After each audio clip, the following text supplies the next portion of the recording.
Hi, friends. Thanks for joining us. Do us a huge favor and smash that subscribe button. You won't believe how much it helps one subscribe by the next. So please help us do that. Benny, where can they find us on social media? Yeah, you can find us at Ray Benny Sports. We're on Twitter, Facebook, Instagram, and TikTok. Check us out also on Reddit and Discord. And don't forget to leave us a rating on your favorite podcast provider. Let's get right into it. Let's get into the loss against Calgary, and then we're going to jump out of it as fast as we can. Use one word to describe the Bomber loss to Calgary. I'm going to say deflating. It really looked like the Bombers were about to turn a corner, not to turn the corner, but turn a corner, especially in the first quarter. They didn't allow a first down. Calgary started with how many 2-and-outs in a row? 3 maybe, or something like that. The Bombers were up 17-0. And then they went for 3rd and 1. And Strevler didn't get it. They came short, and it seemed like momentum switched very quickly to the Stampeders. And just watching the Bombers slowly get stomped into the ground, it was painful. So deflating. I'm not going to add another word. Deflating. Yeah, mine's almost the same. It's disheartening, and it goes with the same, like you were saying. It started encouraging. The offense was rolling. Doing way better than it had done against Calgary. The defense was playing well. And then that play, and then things, spiraled from there. And then, of course, the second half happened, and it was the problem with me here is Bombers just continue to make the same mistakes. This is a veteran team from years before, right? They prided themselves on not taking stupid penalties. They prided themselves on not making mistakes and all that. And this year, it just keeps snowballing. And once one thing happens, the next thing happens. And that's what happened in this game again. And that second half was, I was going to say another word, disappointing. But yeah, that's the way it went. And it's unfortunate because they could have stolen this game or taken this game and probably had a brighter outlook for the rest of the season, especially with the injuries that have crept up now this week too. So to me, the Bombers just got to figure that out, and they got to play a full 60-minute game here. This team, you look at last year's team and the way they started, and, there's always reason to have optimism so far with the Mike O'Shea / Zach Calero's team. But we'll see. We'll see. Speaking of Mike O'Shea, he had quite the response after the game. Not quite the response. He had a very Michael O'Shea type of response to the game. No panics, no worry. He saw a little bit of light at the end of the tunnel. He was able to see some optimism there, as opposed to Dinwiddie's response, where he was a little miffed. He was a little more upset. He was a little more fired up. He kind of called out players' efforts and people who might want to be there and not. So as a fan, at this point in the season, which response do you prefer to see? I want to see Dinwiddie's, and I know O'Shea is very calm and collective in front of the media, never showing that other side that could possibly be happening behind closed doors. I mean, we don't know if he's like that even behind closed doors, but I want to see a little bit of that fire, and I want to see that. To me, okay, O'Shea's regular seasons obviously have been way better than Dinwiddie's over the last few years, but at the end of the day, Dinwiddie has 2 Grey Cups. In the last 3 years. Yeah, O'Shea got 2 a few years ago, but Dinwiddie's had the number of the Bombers over the last few seasons. I want to see a bit of that fire, and I want to see it kind of in front of the media and in front of us. Just that I know he cares. There's no question he cares. I just want to see a little bit of that fire. Like, you look at some of Dinwiddie's quotes, and it's just like, we got pretenders in the building. They talk a big game, and they don't show up on game day. We don't have enough dogs. I get it. The Bombers don't have enough dogs either. That defense is suspect, especially on the back end. But I want to see a little bit of that fire in front of the cameras one time. For me, I like the O'Shea response. I think the Bombers are on the brink of either realizing they're really bad, or they're on the brink of there possibly being a competitive team. And I think O'Shea's calm right now, especially with a lot of folks attacking the offensive coordinator, a lot of folks attacking and questioning the roster and offseason moves and sitting on the hands. I think O'Shea is the calm that's needed in the Storm right now. He needs to keep that team focused on doing their jobs and not adding to the heat that's really because there's more expectations right now with the Bombers. Like the heat from the media and the fans, I'm sure is hotter than you get in Toronto. So maybe Dinwiddie has a little more room to get away with it. But yeah, I think there's enough also veterans in the Bomber locker room that they can take care of that, calling people out in the locker room and having that possible. I'm just guessing here. I don't know. I'm not in the You're not in there? I don't know, but I'm guessing. You're not hiding in the back corner? No, I'm guessing that's gross. I'm just guessing that with the leaders in the dressing room there, that they have that where Mike O'Shea, Coach O'Shea can kind of keep that facade strong, consistent on the outside, to keep that message consistent. So I like O'Shea's response right now. I think there may be a point where the season is on the brink of disaster to be like, yo, pick it up. But I think right now O'Shea's calm, cool is what the Bombers need. You talk about this veteran leadership, and they might be doing stuff behind closed doors, right? Well, obviously, we don't know, like you said. But where is it? Where like the execution to me is just the same stuff over and over here. And I know they started 2-6 last year, ended up in the Grey Cup, but you got a tough schedule coming up here. Yeah. You still have to play Montreal twice, Hamilton twice, Saskatchewan 3 times, right? I mean, those Montreal are the toughest teams right now. Yeah, Montreal's down to their third stringer, so I mean, you get a bit of an advantage coming into next week when they play them, right? Caleb Evans doesn't look bad sometimes when he's in there. Well, yeah, he's looked well, he's played well, but to me, it's just like, where is this execution? You can't be taking these penalties, these pass interference penalties. Even the kickoff at the end of the game where Castillo kicks it into the end zone. Why are we doing that? Yeah. You know, like, was he instructed? Like, I don't see Castillo barely ever kicking that ball into the end zone. Why is that happening on that play where you're now giving them the ball at the 40-yard line when all they need is a field goal? Absolutely. You know, so it's stuff like that. And you talk about Hogan, man, I don't know about this offense. And we tweeted or texted a bit during the game. And yes, Caleros is hanging on to this ball sometimes too long. You know, but where's this game plan? Where's this offensive game plan? It's not crisp. So, yeah, there's a lot of questions here. And, yeah, I want to see a bit of fire coming from his coach, and I know he does it. You know, I have a lot of faith in the guy. He's won over 100 games with the Bombers, you know, but just want to see something, you know, something. Yeah, there's a little too much success for me to question that, though. No, exactly. I'd be like, ooh, that's out of character. It was just like last Grey Cup when Zach Caleros showed that fire. I'm like, what is this? It'd be very uncharacteristic, and it actually make me panic that he's starting to panic. And that, you know, with a roster like this that's still trying to find their identity, maybe that I don't think that actually would be a good thing. Any type of panic right now. I guess, yeah. I mean, I can agree on that. You don't expect it or see it from Michael Shea. Maybe if he does do it, then you kind of thinking he's losing the room at that point, right? Where if he's coming out in public, and it's like, I can't get through to these guys inside the locker room. I got to do it out in public. So, yeah, I can see it that way as well. Imagine if Bill Belichick panicked one weekend. Rome is burning. Let's focus. I would love to have seen that guy behind closed doors. Actually. Oh my goodness! You know, those are the videos I want to see, kind of thing. Not those press conference where he's like, "We're on to Cincinnati." You know, like I want to see the shit behind closed doors where he's losing his mind on these guys. I loved his press conferences. I loved it. Let's focus on the good things about the Bombers. Name 2 things you like or love about the 2025 Bombers. Let's go back and forth on this. You go first. You know, and he's the kicker, but I love Sergio Castillo this year, man. It's like, even trotting out for that 63-yarder, I'm like, what are we doing here? You know, like, and I have faith in the guy, but at the same time, I'm like, that's a 63-yarder. He's been clutch so far this year.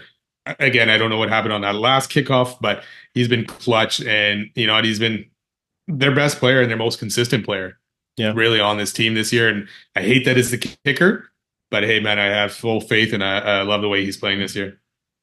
I think, you know, the last kickoff, Sergio Castillo's been in the league long enough where he should know, he should let off on that, put a little air under it, let that thing land between the 30 and the 20 and see what happens rather than trying to boot it. Because I'm sure Calgary had a conversation and they're like, if that sails anywhere within the 10-yard line, you let that thing sail. And I don't know if the Bombers had that conversation. Maybe they didn't have that conversation. Yeah, again, and that's one of those things where, hey, boot it deep like that if you're up 2 at the time, right? Get that 3-point lead. It doesn't help you with a 1-point lead. I'm going to say Willie Jefferson is a bright spot for me. He's having just a talking about record-breaking seasons with Castillo. Willie Jefferson's another one who's having a record-breaking season, having another just dominant season on the defensive line. So Willie Jefferson is one thing that I'm really liking about the 2025 Bombers. I'm just going to spread that actually to the defense. I like how they're fighting through adversity, even through last game. Like, I'm not sold in the secondary. They looked a little weak. They were getting picked on by Vernon Adams. But how many points did they let in the second half? They kept the Bombers in the game. No TDs in the second half. We know this is a bend but not break defense. Yes, they make a little more mistakes, but they're still trying to find their identity. And we still know that there's holes in the secondary, but at least they're fighting. So I really like the fight in that defense, and they're keeping the Bombers in the game. It's not their fault. It's not, but that last drive, what were you thinking? Were you thinking the Bombers were going to make a stop, or were you just like, we're losing? Yeah, they gave them a short field. They did not need many first downs. No, but then even the play over top, I can't remember who was in coverage on that position. But don't put the defense in that position. That's horrible. But hey, especially in a defense that hasn't been performing. Yeah, but you got to make a stop. You have to finally make a freaking stop when it counts. You know, I get it. You only need 20 yards basically there at that point for Paradis to fucking kick a field goal. They leaned on that defense all second half. How long do those guys have to be on the field for? You know, preventing Calgary from scoring touchdowns. Like, goodness gracious. I know you have to do your job. I mean, but how many times are they going to do their job by just stopping Calgary from scoring a touchdown? Bill Belichick, do your job, man. Calgary had great field position the whole time. Like, Bombers could not move the ball. They flipped the field and the defense kept them in there. Like, offense. I know I'm going back to the last game and we're done with that last game. What is your other thing that you like? Can I just say one more thing on that last game? Your only points besides that stupid single at the end were a 63-yard field goal in the second half. 63-yard field goal. That's as close as you got in the second half. That's right. Like, that's unreal. I don't know. Sorry. I had to get that off my chest. What's the other thing that you like? You know, and if you included, was the defense your second one, or was that your first one? Okay. I segued Willie Jefferson to the defense. I'm going to stick that to special teams then. You know, I started with Castillo, but, you know, Trey Vival has been a bright spot, you know, especially with Peyton Logan was supposed to be the guy. Unfortunately, he's been hurt. Coverage team, everything. Jamison Sheehan, you know, we shit on that guy a lot last year in his punting, but that has been a better bright spot this year than last year. So the whole special teams to me is probably the better unit right now out of the three. Whereas last year it was iffy. The coverage teams weren't very good. Castillo was good, you know, but our punt returns, kick returns, we had no threat back there going through. I don't know. How many guys did we go through last year? 3, 4? You know? So, yeah, so the special teams, I'll give them credit as well. And I like the way they've been playing. Speaking of special teams, what are your thoughts on the release of Mike Benson? Ooh. That one caught me off guard. You know, it's hard to know with a snapper, right? I mean, obviously Ian LaRue has done well, I guess. Oh yeah. There hasn't been mistakes, right? There hasn't been, oh crap, look at that snap or anything like that. But it's interesting because the guy just signed an extension this year, gets hurt. He's been with the team for 4 years. And I was in a Paul Friesen article in the Sun I was reading, he was 48 hours away from a guaranteed contract for the rest of the year. So that to me kind of stung a bit, you know, because he's a veteran guy and he's been around in the league long enough. So after that certain point, their contracts are guaranteed no matter what. Yeah. So to me, and we always talk about loyalty in the Bombers, and this is one of their moments where they did not show loyalty, and they moved on. And you know, if Ian LaRue's the future guy here, I'm okay with the move. But if you just cut the guy because of guaranteed salary, you know, you're not spending that money anyways. We saw the Bombers this year; they're penny pinching kind of thing this year. So it's interesting to me that you would cut this guy, hometown guy, and all that stuff. So bit of a shocker, but as long as you have faith in Ian LaRue being the guy, I'm okay with it. I have my foot dipped in both sides there. Ian LaRue is good. He's fine. Did they draft him last year and then he went back to university? I think so. Something like that. He's good to go, but you know, the timing of it, I don't think it was planned, but I think it was just convenient maybe for the purse strings. Loyalty. You sometimes ignored in others. Let's move on to the Bomber blueprint. They got Ottawa. The thing is that if you got, it's obviously 48 hours before the next game kind of thing that he needs to be cut to not pay him. Why not cut him earlier in the week? Why wait till that almost at that deadline? I don't know, man. Like, that's the thing for me with the Bombers. So yeah, I'll leave it at that. Let's move on to the Bomber Blueprint. Bomber fans, do us a favor, smash that subscribe button. It costs you nothing, but it does us a huge favor to help us grow the channel. Thanks so much for your support. Bombers taking on Ottawa, trying to prevent them from going on a 3-game winning streak. Both teams playing on an unnecessarily short week on Thursday. These Thursday games are stupid. What are your thoughts? Offense, man, Ottawa has 10 sacks this season. Second lowest tally in the league. If this Who's the lowest? Huh? Who's the lowest? Edmonton. Oh, I thought think maybe they the have Bombers 5. were the lowest. Oh, we're down there. But Edmonton has 5 sacks this year. Oh, Ooh, gosh. The offensive terrible. lines need... Maybe I'm wrong on that. Might want to double check on that stat. It sounds so horrible that it might not be true. But this offensive line needs to find their way in the passing game. That's not to say that Jason Hogan is not responsible for maybe finding some underneath crossing routes last game, but to give Zach Calero some relief. But that Winnipeg O-line needs to keep Caleros considerably clean. And if they don't, that means there's some considerable work that needs to be done on this O-line. This is what do you call this? The litmus test for the O-line moving forward. Like beyond not having Vanderpool, they really have to prove that they can bully Ottawa's defensive line. And second down will be crucial. Like, the Bombers are horrible at converting on second downs. So, that's what I got to say for the offense. They have to convert on second down. They can't ignore Oliveira in the second half like they did last game. Because that allows the Calgary or whatever team to pin back their ears and go after Caleros if there's no threat of the offense, if you're giving up on your primary offensive weapon. So, yeah. Yeah, Calgary had 4 sacks last game, right? And at least 3 of them were in the second half. Yeah. When they started pinning their ears back and going after Claros, and the O-line was not protecting Claros. And yes, sometimes Claros had time, but we don't obviously have great video of this. We don't know if receivers were open or if Claros just didn't trust what was happening out there. We talk about these second downs. 3 out of 6 drives in the second half were 2 and outs. Yeah. 5 out of 6 drives were punts. Second down, they got to convert. Jeez. So what happened there? Oliver had 9 catches, 100 yards, right? And maybe he wasn't the guy on those passes, but they found him. Where were those in the second half? Did Calgary take those away and then there was nothing else? What happened to Wheatfall in this offense after those first 2 weeks of this season? Yeah. And maybe because Dalton Schoen was out there, Wheatfall wasn't getting the attention that he is now. But man, you got to get this guy back involved in this offense as well. Yeah. We know it. Run the ball. Oliveira's got to be the guy, but Claros has to have. This game is going to be a shootout. That's how I feel. Anyways, I feel like it's going to be. Drew Brown just coming off a 5-touchdown game, over 300 yards.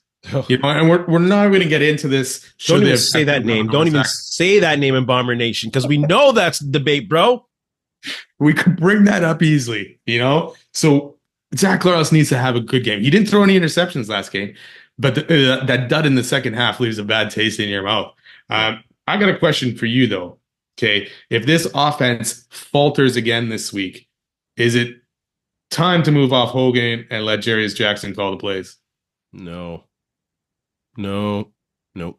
This is a critical game, right? Because this is your crossover almost. Yeah. You lose this and you're down. Now Ottawa's tied with you in wins, right, at 4. You need to get more wins in Ottawa. You can't just tie them, right? So to me, this is a critical game. You can go up 2 games on Ottawa here. Yeah. Right? And if you do that and the offense doesn't falter, I don't have faith in this offense going the rest of the season because you're going to just play a better defense next week in Montreal. I think there's still too many question marks about the execution and the ability of the players that he has and the offensive line. Like, they looked horrible. They looked horrible at some points, and some points is it Caleros not letting go of the ball and going deep? Because there are some points where he had 6 steamboats and he still didn't let go of the ball. So I don't know. Sorry, go ahead. Well, I This was can't last leave season. without saying bully ball. Like, Yes. the lack of it is boggles my mind. And I'm not just saying about running the game. We're talking about what happened to the offense that used Ellie as a tight end and then threw to him on one play. What happened to that creativity? Where is it? I think it's a rookie coach going back and saying, "Hey, I don't trust myself in these situations." And is Zach not trusting him? I know Oliveira's coming out in support of Hogan, but is Zach again not trusting? We talked about this in the Grey Cup. Was he audibling out of plays? Yep. You know, so did he not trust Buck? Is he now not trusting Hogan either? Is Zach the problem here? Like that's a question, and you know, it's to look at. So. Well, in the games that Strevler played, they didn't seem to audible out of a lot of running plays. They sure committed more to that running game. The guy's actually won 2 games. And I mean, he didn't play good in the second one, but No, they got special teams and defense on that one. But that's the thing. That's the thing with this team. You know, if you can do that, defense will keep you in it. And then Strevler and that offense found a way eventually. Like, obviously, Vavel returning to touchdowns yet last week would have been great, but that didn't happen. If you can do that every week, we're in good shape. Hold on. So going back to the O-line, yes. You know, reading an article on 3 Down Nation, and they put their all-star offensive line, their 5 best. Liam Dobson and Jamarcus Hardrick are on this, you know, all-star offensive line. So there's 2 guys you've lost over the last 2 years that are making this. Eric Lofton's been hurt for the Bombers. So it's Randolph at right tackle. Brian's been in and out.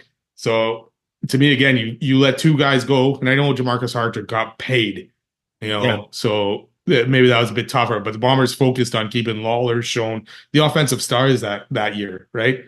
But again, we'll go back to Dobson. That one hurts watching that guy, the way he's played and the way Bo Levi's had time behind that O-line, you know, kind of thing. So, well, look at successful Bomber teams of the past.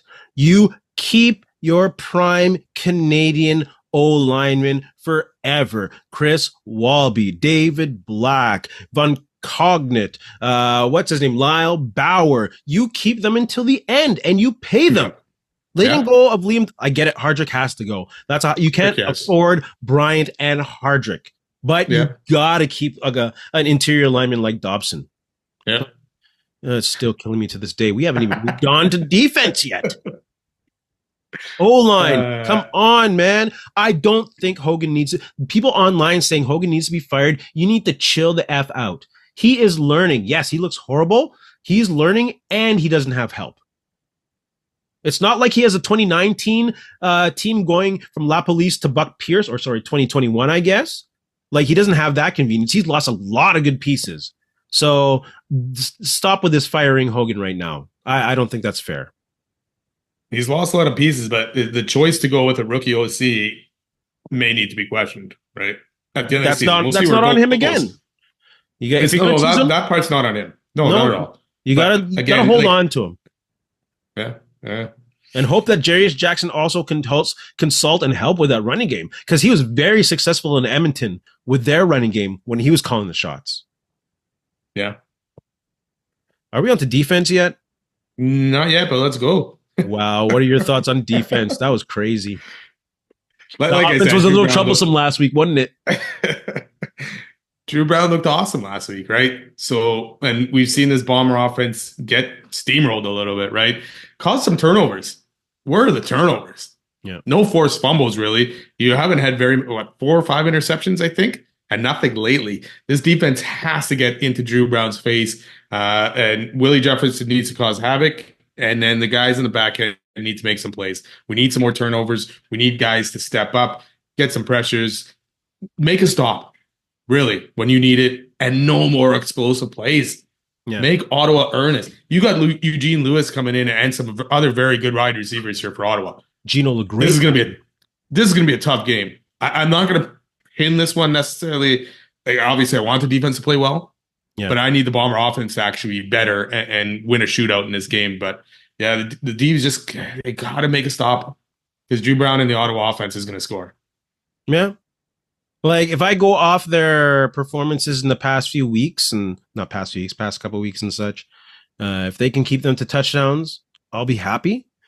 Like, they got to keep it simple for that secondary. I don't know if they can go to man coverage a lot against Drew Brown. Drew Brown is undoubtedly the best quarterback in the CFL when plays break down. This guy keeps plays going with his feet inside the pocket or outside the pocket, and his receivers, it's schoolyard football with Drew Brown once that play breaks down, and he's very good at converting those. So I'm cool if the Bombers just want to rush 3, drop those linebackers, keep those corners and DBs in a zone coverage, and not stick to man where guys can run all over the place and get rid of the guys who are covering them.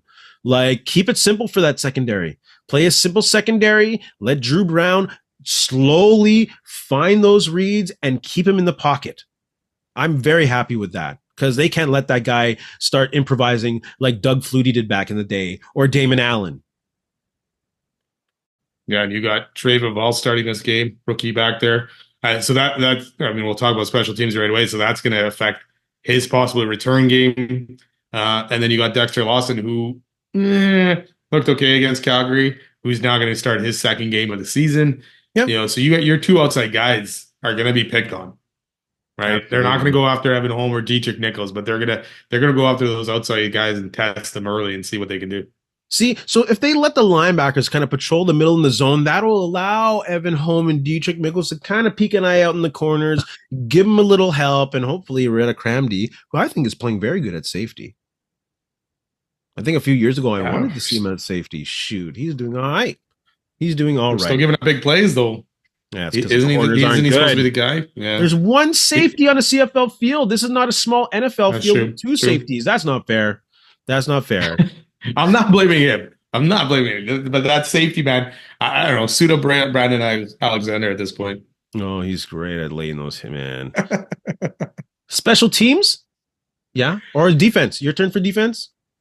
No, we just talked about defense. Where you been? We're all over the place because I got all hyped up about last game and all getting heated. You go ahead with special teams before I get heated again. Yeah, Ottawa. We talked about special teams in their coverage team. Ottawa's got a couple good guys back there in Pimpleton and Adebayo. Last game, not even sure if I'm saying that right. Yeah, 72-yard return last game against Toronto. So they got no Deadman back there. He's hurt, but these 2 guys can cause some havoc and cause some pain. So it's a test for this coverage team to see if they can contain these guys. Yeah, I mean, that's the biggest thing for me. And hopefully Vival, again, he's going to do double duty. So that might be an interesting take. It doesn't look like Peyton Logan's back again this game. So it's going to be Vival back there, and hopefully he can manage both those. That return game has to excel, especially if the offense is playing the way that they are, because they couldn't. The field position in the second half was a joke. It was so heavy against the Bombers. That field, as they say, tilted against the Bombers. So if they can't be decent on the punt coverage, and actually try and flip the field with a punt return, we might be in trouble, like serious trouble. Special teams, I think, was a bigger factor in last week's loss than a lot of people are talking about. Kind of then plus that long kick. The penalty, which was borderline block. A back penalty there. The guy was stumbling and he went in the guy's path and then he pushed him out of the way and then he gets called on that. Give me a break, man. Was the guy supposed to stop running down? Don't see you get me started again. Back to last game. Special teams. We just talked about special teams. Did you say your piece? Yeah. You went first. Wow, what a game. Let's move on to some CFL talk. Bomber fans and CFL fans, do us a favor, smash that subscribe button. Leave a like on those. Leave a comment on those. Thanks for your support. Luke, question for you before we move on. Yeah. Who's winning this game? Man, I've been so biased this year. It kind of sucks, but I have to go Bombers at home. I have to go Bombers at home. Like, they just lost against Calgary, a team that they've been struggling against all year. They just lost against them. They had it. So I think they can handle Ottawa at home. Ottawa is 2-0 against Calgary. Bombers are 0-3 against Calgary. Rain game, PJ Walker. Come on now. Rain game, PJ Walker. I know they were both playing in the rain, but that kind of torrential rain, it just takes away pretty much all talent. Oh, it equalizes the field, basically. That's what I meant to say. It equalizes. It equalizes. Like, even the Grey Cup, right? When it's cold weather out, again, you can have a team that dominated the whole season. Once that weather comes in and affects the game, it makes teams even, right? Yeah. It takes things away. Yeah. So It makes yeah, things no, interesting. I laugh at that. It is funny. I'm going with the Bombers as well because they're at home. Very critical game in the season. We'll see if these veteran guys, the veteran leadership of Michael Shea and how he's handled the losses this season, if that comes through for this team. But again, this offense, I'm pitting this on this offense. It needs to show up. Bomber fans, leave your comments on that one. Jason Hogan, man, this guy's on the fire. Let's go to some CFL talk. Luke Wilson says he's not tweeting CFL. Thoughts on that? To me, it feels like it's kind of a hiatus. Like he was just spouting a couple weeks ago or a week ago that he's gotten like 6 million eyes on his tweets. So I don't see how it makes sense to totally stop, especially when he's being paid to cover the game by a network, by the network covering the league. So I think he'll be back. I think he just maybe got abused after the great action of this past weekend. Was that what is it? Like I was trying to look and see what exactly his reason. I saw the tweet where he says, "I'm done tweeting about the CFL," but was there a big reason for him not tweeting about the CFL anymore? That's what we're talking about right now. I don't know. Okay, so the thing is, to me, if you want to tweet about the CFL and tweet mostly negative things about the CFL, which I don't mind. There's obviously things wrong with the CFL, but if you're going to do that, you're going to get negative feedback back. You got to be able to handle that, and you got to be able to go back and forth. Yeah, you know, and it is too bad.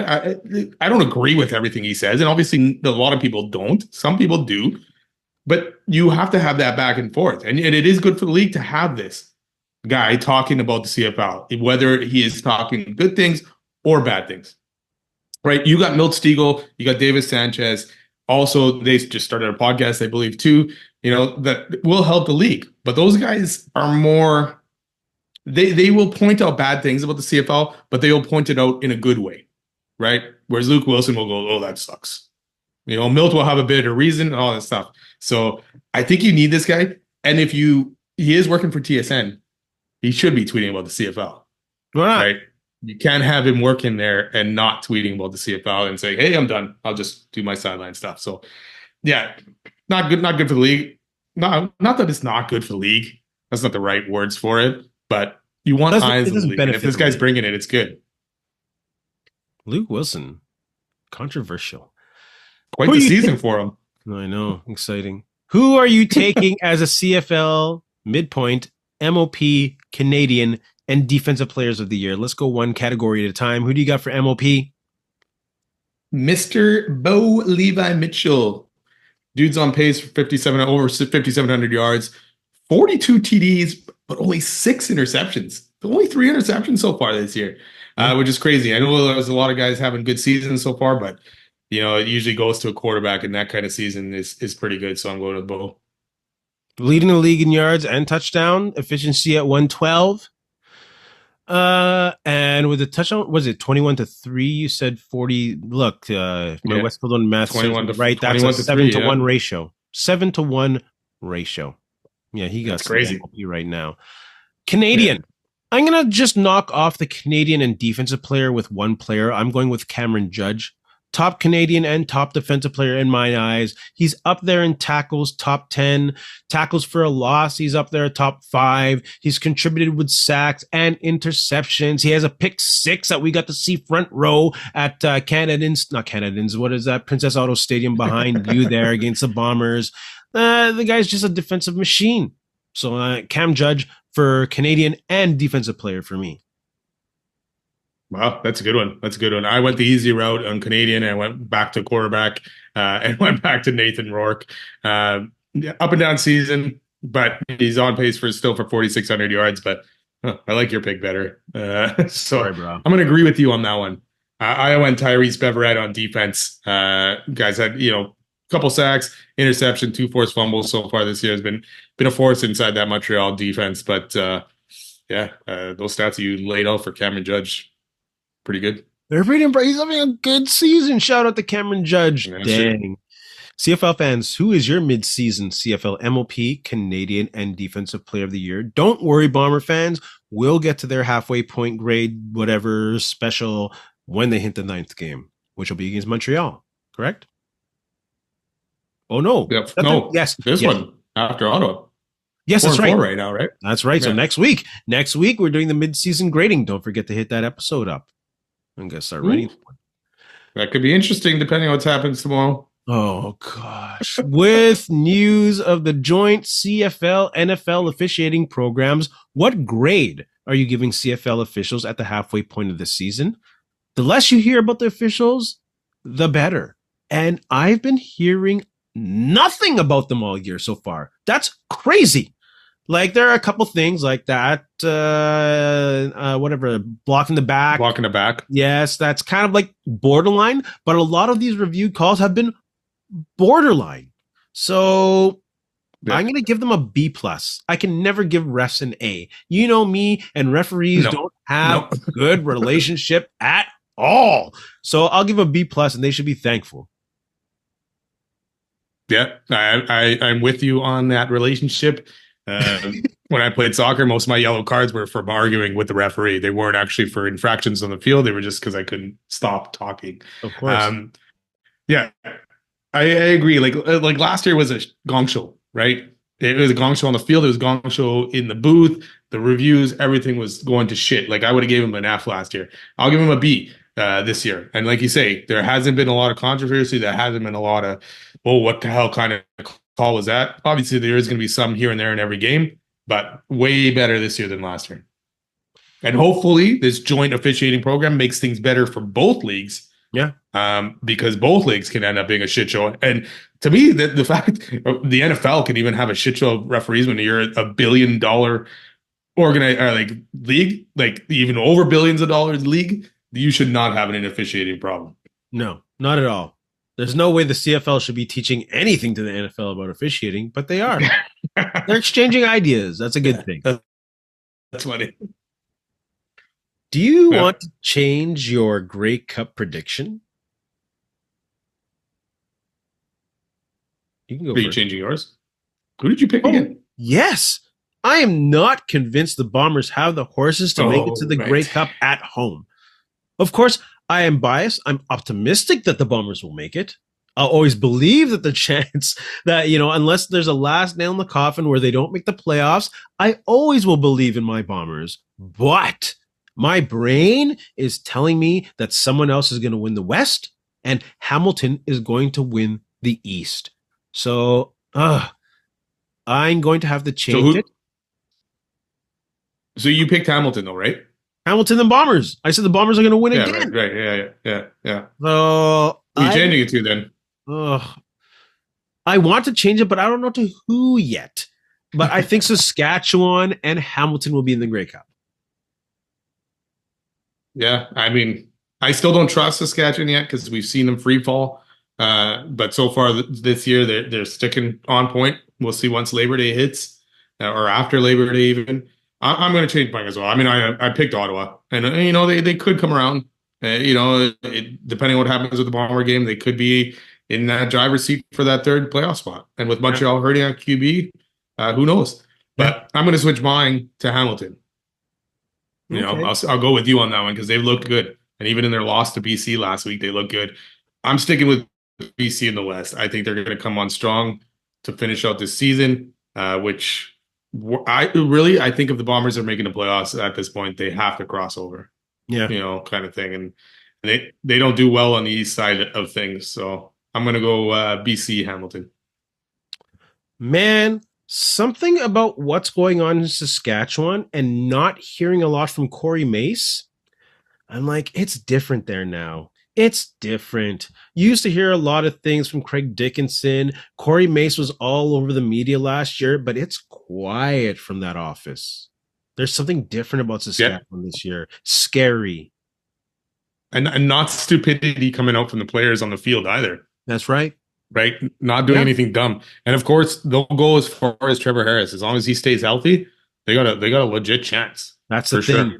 He's got to stay healthy, but they prepared for it. They went out and signed Jake Meyer, who is not Trevor Harris, but he's better than a lot of the backups in the league. Yep. Yeah, exactly. Whew, Saskatchewan, we're giving you a lot of props this episode. At least they terrible. Manny, do you have anything to say to our friends?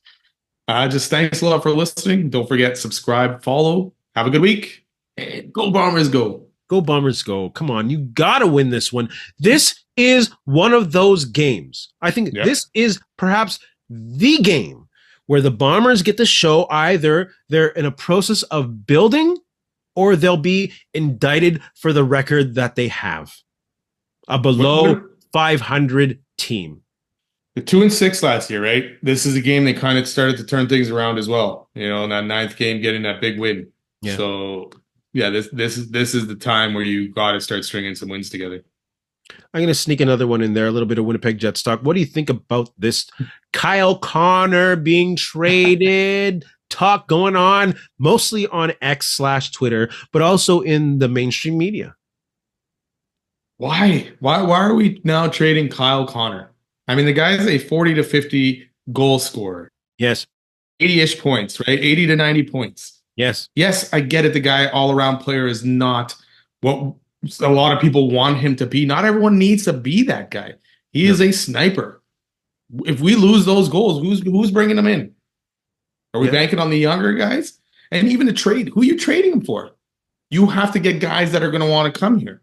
That's right. Our guys going to want to stay here right now. You know, and Kyle Connor has said the right thing so far, that he wants to be in Winnipeg. He's played here. He signed a long-term deal to stay here this long. Yeah. So yeah, I'm not on board with trading the guy, even with his flaws, man. Sometimes you need some of those guys. The cap's going up. You know, if you got to pay him $10 to $11 million, pay the guy. Yeah. Trading Kyle Connor is a rebuild move.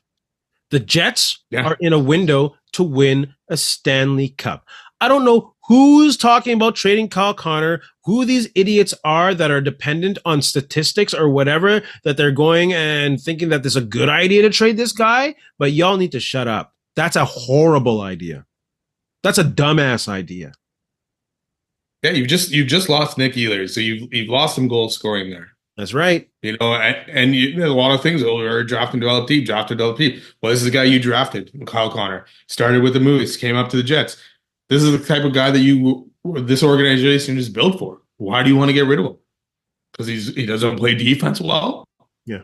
Like, come on, man. Like, not everyone's going to play defense well. What do you want to win games 1-0?